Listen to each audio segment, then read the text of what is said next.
Shalom, Kol Haloyim, Yahweh, Ba'ashem, Yahweh Shai, Ba'ashem, Rachak Udash. Double honors to our apostles and elders of Great Millstone, and peace and blessings to the elect. So we're going to watch this short clip from a quick interview, I guess. If you don't know, this dude you're looking at on the screen, his name is NBA Youngboy. That's his rapper name. I don't know his real name. That's his rapper name. And I don't listen to him. I never have, to be honest with you. So I couldn't even quote one lyric from one of his songs. But obviously he's popular. A lot of people sing his songs. A lot of these young dudes nowadays. And we're going to watch this short clip from what he said in this interview, because like a lot of people, they get into the game, they come into the hip hop or music industry, the entertainment world in general, and whether they knew it or not, they see how demonic it is. And then some of them try to get out of it, can't, end up dead. Some of them, like him, wind up saying certain things and people take them seriously, some don't.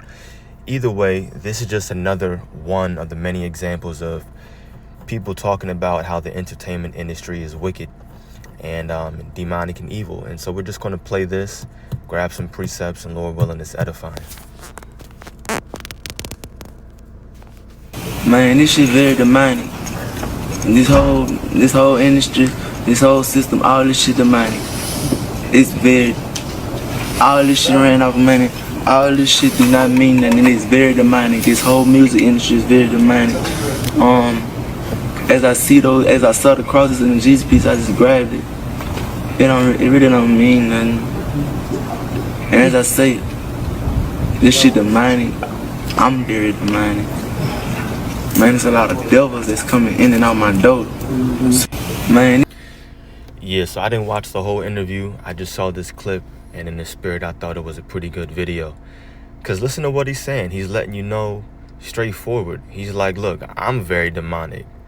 Like, he's saying, look, I've done some things. I've taken part in some things, and he's recognizing that he's a demonic individual.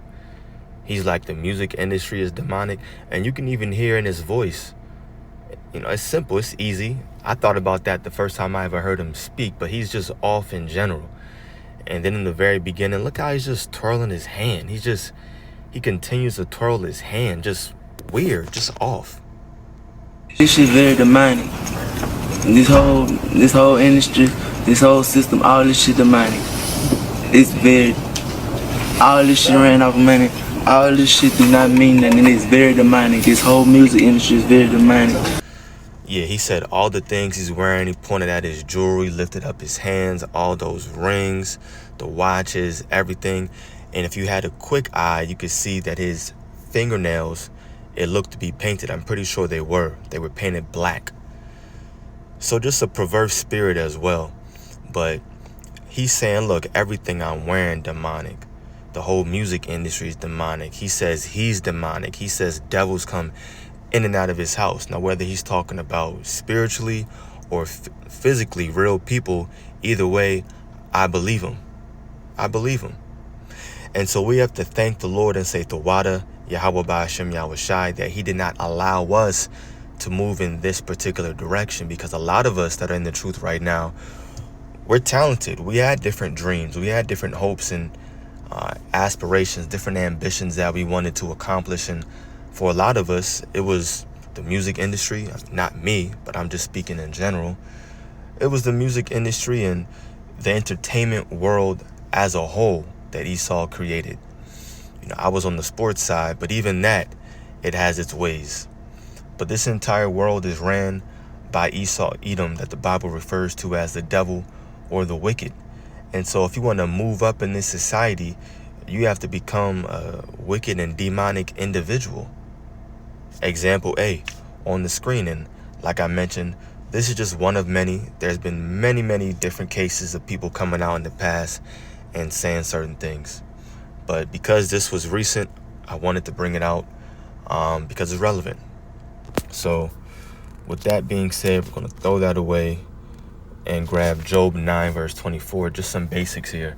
The earth is given into the hand of the wicked, meaning the Lord, Yahweh Ba'ashem Yahweh Shai, has given the rule of the whole entire earth into the wicked, which is Esau, Edom.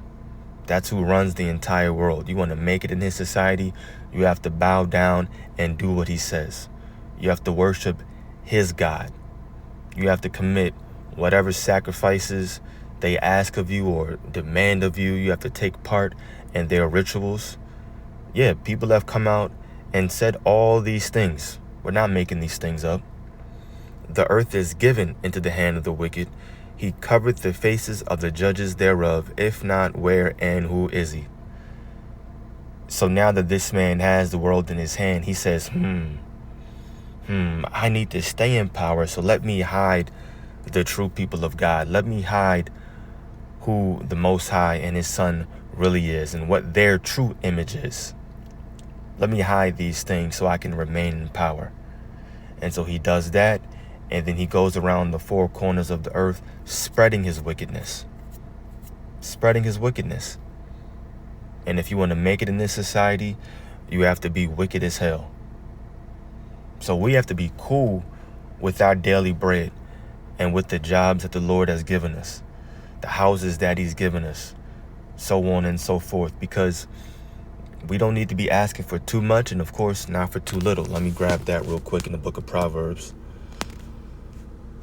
And then I had maybe one or two more. What is that, 30? If not, I'll find it. Yeah. Proverbs 30 verses 8 and 9. Let me highlight that. It reads, remove far from me vanity and lies. Give me neither poverty nor riches. Feed me with food convenient for me. So, oh Lord, just give me my daily bread, the water for that. We'll worry about tomorrow. The next day when it comes. Lest I be full and deny thee and say, who is the Lord? Or lest I be poor and steal and take the name of my God or my power in vain. And a lot of these people, a lot of our people that made it in the entertainment industry, all of them, they saw a previous person on stage or on TV, and they had the bling, they had the jewelry, they had the girls, they had the money, the cars, clothes, whatever, and they wanted it. They wanted it, and in their mind, they don't care. They don't care what it takes to get there. They're going to do it. And that's exactly where they ended up. They ended up in a position where they were forced to become a demonic individual to get the things that they wanted. And now they've all forsaken the Lord. They don't know the Lord. Not one of them. They may have heard of his name through a video or seeing the true prophets out there on the streets, but that doesn't mean that you know the Lord. You can have heard of somebody, but that doesn't mean that you know them. As an example, Vocab Malone. He's heard of the name, sure. He knows the name Yahweh and Yahweh Shai, but of course he doesn't know the Lord. To know the Lord means that you understand his will and you're being obedient.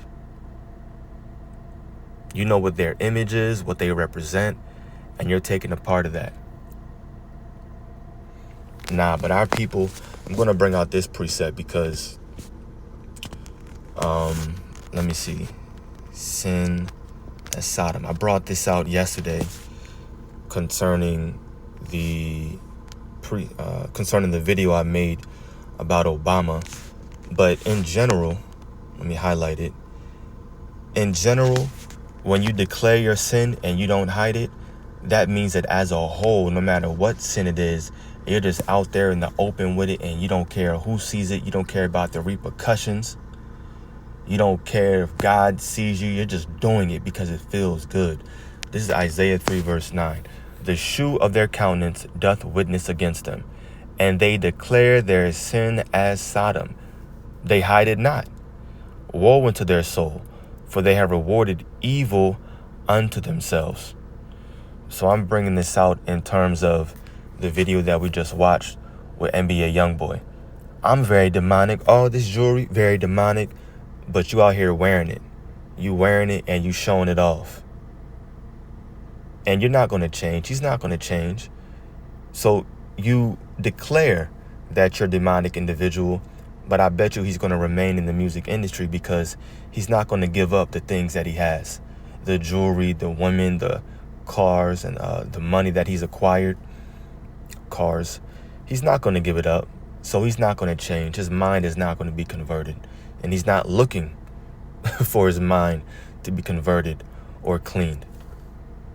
That's a demonic vessel, and he's going to die a demonic vessel. And I'm going to grab this last precept here in the book of 2 Corinthians 10, because now we have to talk about this topic from the aspect of the elect. Now that we know these things, what is our job? Well, our job is to understand that this is a spiritual battle. And these different demons and these entities out here, what they do is they put things in front of you, and they try to push your mind towards things that please the flesh. And of course, you have to fight the flesh.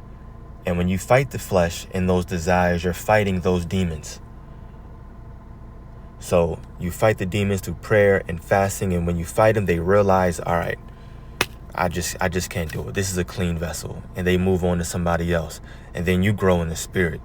So we're going to read 2 Corinthians 10, verses 3 through 5. For though we walk in the flesh, we do not war after the flesh. For the weapons of our warfare are not carnal, but mighty through God to the pulling down of strongholds, meaning these other doctrines, false doctrines, I'll just say. Casting down imaginations and every high thing that exalteth itself against the knowledge of God, and bringing into captivity every thought to the obedience of Yahushua, right? Because we're fighting a spiritual fight. And we use the word to do it. We use the word to keep our minds pure by way of the Holy Spirit. But then also, as we teach, we combat spiritually these different doctrines that are out here, these false doctrines, once again, by using the word, with the Holy Spirit being upon us. We don't have to take up arms, nothing. We don't have to fight, none of that crap. It's a spiritual battle. And it's a spiritual battle every single day. We're going to make it out of here because we fought against the flesh and we won. We won by means of the Holy Spirit. Remember, the Lord said, I'm just going to quote it. I'm sure you'll know what I'm saying, but in the world, you may have trouble. Basically, in me, you have peace. That's what he said. That's what he said, and we have to remember that.